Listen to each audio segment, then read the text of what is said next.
చేసుకుందా. ప్రియ పల్లకొందును మా కన్న తండ్రి, పాఠం చెప్పే నాకు మంచి జ్ఞానం ఇవ్వండి తండ్రి. వినేవారికి గ్రహించుకునే మంచి మనసు ఇమ్మని క్రీస్తునామని చిన్న ప్రార్థన అడిగి వేడుకుంటున్నా మా పరం తండ్రి. ఆమె. నా పేరు చావా సాత్విక.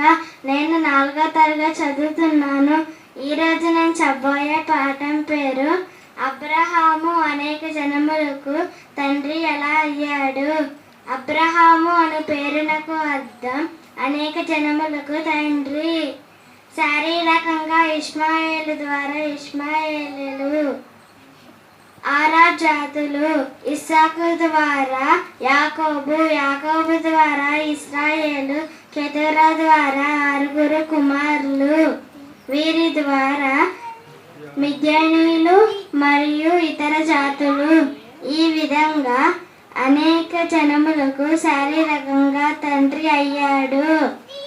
ఆధ్యాత్మికంగా యేసుక్రీస్తు ద్వారా విశ్వాసం ఉన్న ప్రతి ఒక్కరూ అబ్రహాము సంతానంగా లెక్కించబడతారు. ఇలా అందరికీ తండ్రి అనేక జనములకు తండ్రి అయ్యాడు.